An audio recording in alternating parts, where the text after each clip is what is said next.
po, ayan po, mag-i-spray po sila ng manggang kalabaw, yung pina-spray ko po dati. Ayan po, halo-halo po yung ginagamit nilang lason sa pag-i-spray sa manggang kalabaw. Akala ko madali lang ang pag-i-spray, hindi rin pala. Halo-halo po yung mga nilalagay nilang lason. Ayan po.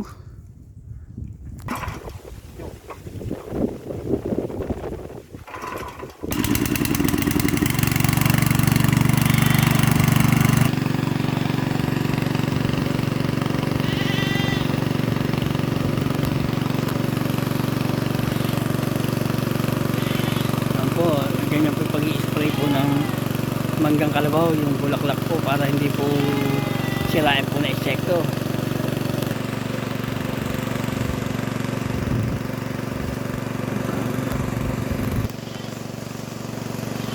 Pag-i-spray po ng manggang kalabaw, ayan o, karami pong lumipad po na insekto pag hindi po kasi naagapan yun, mga idol. Useless din yung bulaklak, sayang lang din.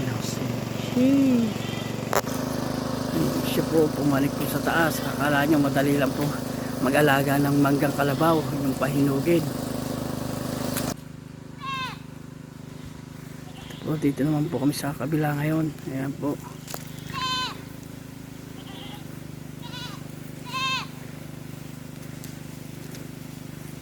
spray ng manggang kalabaw para umani ng marami. Dito naman po kami sa gilid ng rest house ko. Ayan.